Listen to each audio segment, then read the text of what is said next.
मैं अरुण भाई आपसे जरा एक चीज पूछ लूं। अ, राहुल गांधी ने जब ये स्टेटमेंट दिया तो मोदी जी ने आज ओमान की मैं जनसंख्या भी बता दूं दर्शकों को, 52 लाख जनसंख्या है टोटल। ये जनसंख्या मैं इसलिए बता देता हूं कि स्केल भी लोगों को पता लग जाए कि मोदी जी कितने महान देश में क्या क्या बोल रहे हैं। वहां पे उन्होंने इसको ऑफिशियल जो मैसेज किया तो राहुल गांधी को जवाब दिया है, the speed and scale of India development are visible not only in education, education को बता रहे हैं कि बहुत, but across other sectors as well. In the past 11 years, our installed solar energy capacity has increased 30-fold, and solar module manufacturing has grown 10 times. ये solar energy से वो पूरी मैन्युफैक्चरिंग का इंडिकेटर बता रहे हैं आपको। कभी कभी हंसे, मतलब मुझे मुझे ये लगता है कि प्रधानमंत्री किससे झूठ बोल रहे हैं। ओमान के 52 लाख लोगों को झूठ बोल के या उनको इंप्रेस करके आपको ओमान कुछ नहीं देगा। अगर आज आपको पहले अपना, मैं इसलिए इस बात से अरुण भाई आपसे पूछ रहा हूं कि हम लोग जितनी देर बात करते रहे, ये देश धीरे धीरे आढ़तियों के हाथ के चंगुल में चलता जा रहा है, ट्रेडर के हाथ में है ये पूरा देश। अपना मैन्युफैक्चरिंग कुछ नहीं करना, इधर का माल उधर, उधर का माल इधर, they are not producing anything. और हाउ इंपॉर्टेंट, और ये देश के विकास के लिए मैन्युफैक्चरिंग या प्रोडक्शन कितना जरूरी है, ये जरा आप एक संक्षेप में हमारे दर्शकों को बता दें। क्योंकि आप कुछ कर लीजिए, आप राहुल गांधी को 20 गाली दीजिए, लेकिन बिना मैन्युफैक्चरिंग के देश की तरक्की नहीं हो सकती है। ये भी एक हार्ड फैक्ट है। अरुण भाई। नमस्कार आनंद जी। देखिए, हर आदमी की जो अंडरस्टैंडिंग होती है या उसके कैपेसिटी होती है वो उसके एडुकेशन के ऊपर डिपेंड करती है। और आप अगर उल जलूल बोलेंगे, वो ओमान के लिए तो बोले नहीं है, वो तो इंडिया वाले लोगों को बोलने के लिए उन्होंने ये सब कहा है। आप जिस तरह से आपने एडुकेशन को डिस्ट्रॉय किया है, जो आज महिला का एडुकेशन आप देखिए कि 45% जो है महिला जो है, अगर आप महाराष्ट्र की फिगर लें, स्पेशली नॉर्थ इंडिया की, तो वो लोग स्कूल नहीं जा रहे हैं। तो जो आपका सबसे बड़ा रिकॉग्नाइज्ड जो बेनिफिट है डेवलपमेंट का इज फीमेल एडुकेशन। अगर आप उसमें 1 पैसा लगाते हैं तो आपको आगे जाके 3 या 4 पैसा उसका रिटर्न मिलता है, क्योंकि वो महिला जो है वो जो है न्यूट्रिशन, किचन, हाउस होल्ड, हर तरह के हाइजीन, इकोनॉमी में जो है अगर एडुकेटेड होगी तो उसका कंट्रीब्यूशन रहता है।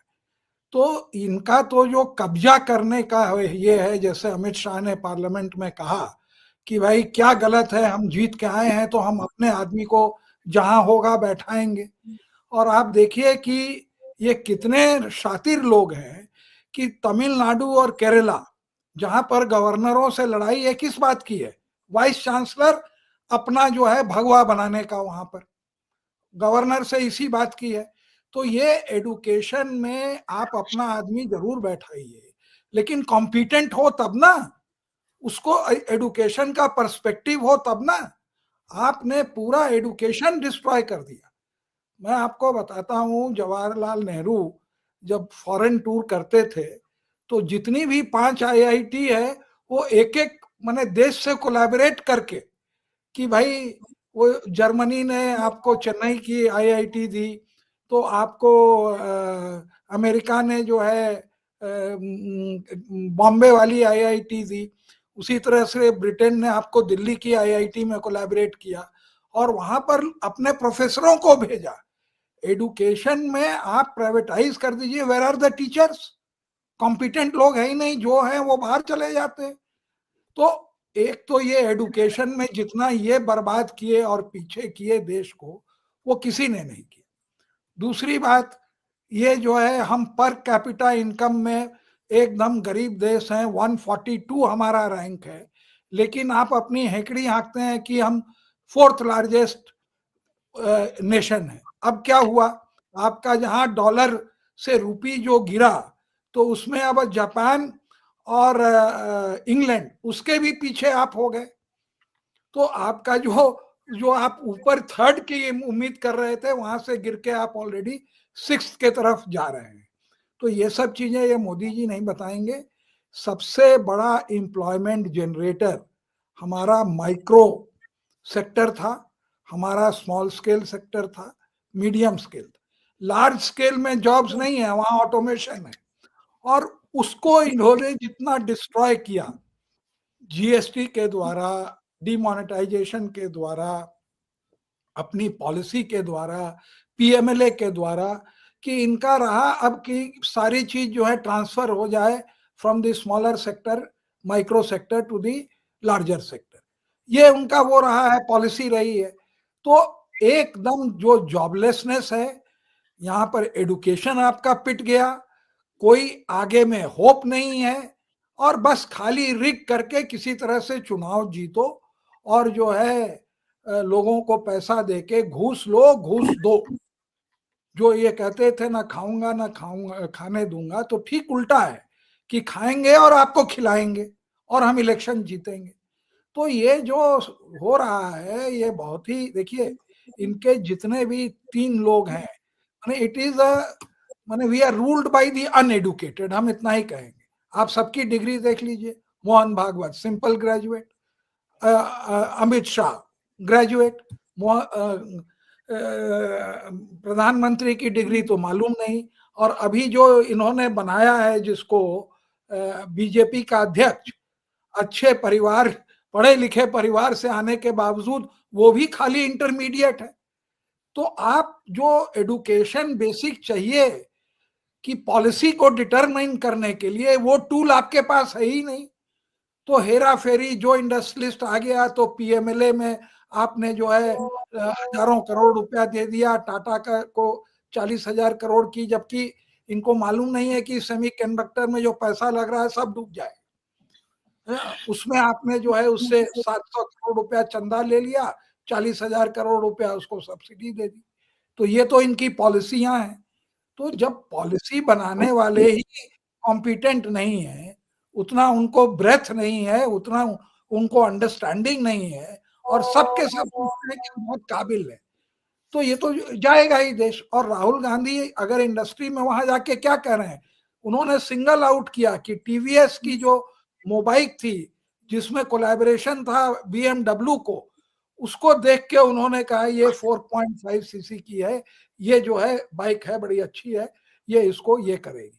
आज आप देखिए हमारा ऑटो सेक्टर एक बहुत बड़ा माने एक सेक्टर है एंसिलरी, जहां मैं रहता हूँ, पीछे में हमारी बाउंड्री वॉल के पीछे जो है टोयोटा की फैक्ट्री है, चारों तरफ यहाँ पर एंसिलरी इंडस्ट्रीज, ये नो डाउट, यहाँ बीच में गोल्फ कोर्स है, इसीलिए है, इसीलिए टोयोटा आई यहाँ पे।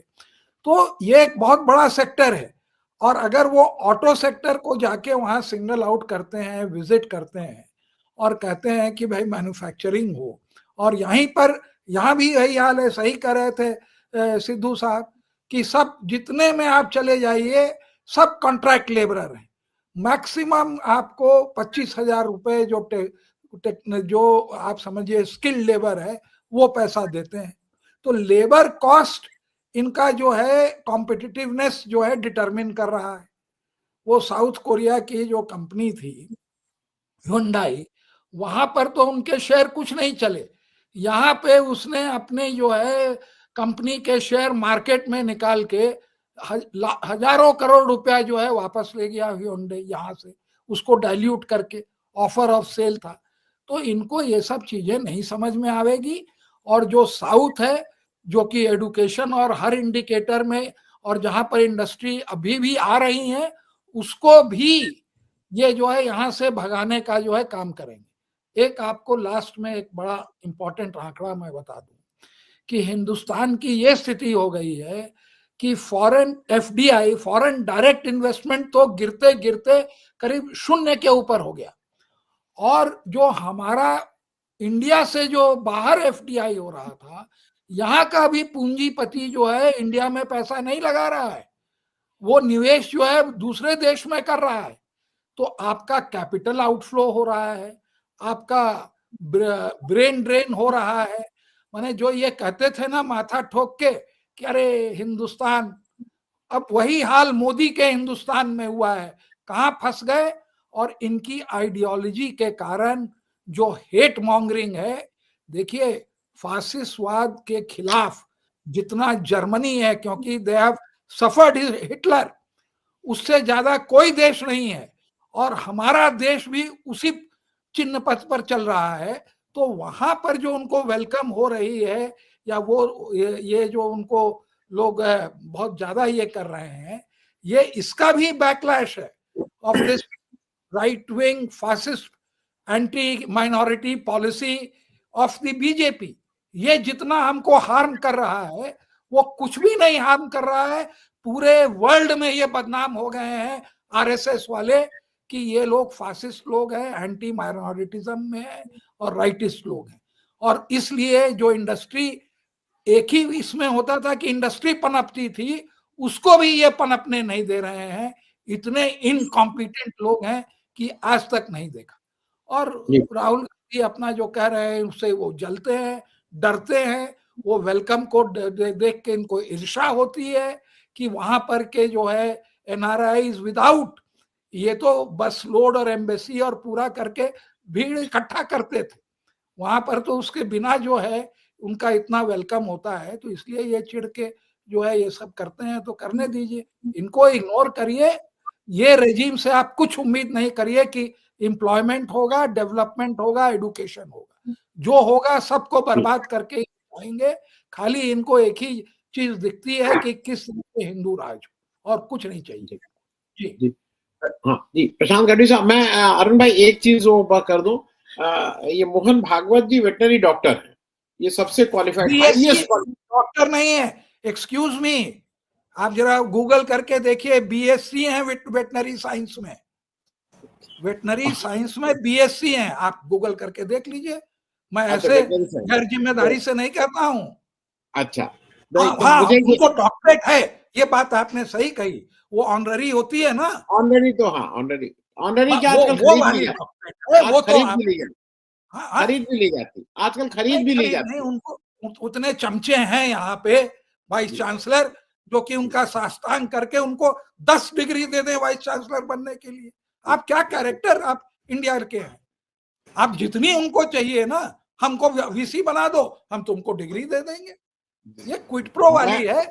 आप गूगल करके देखिए, he is a BSc in veterinary science. मैं एक और चीज, डॉक्टरेट हुई कि नहीं हुई वो आप तय करिए।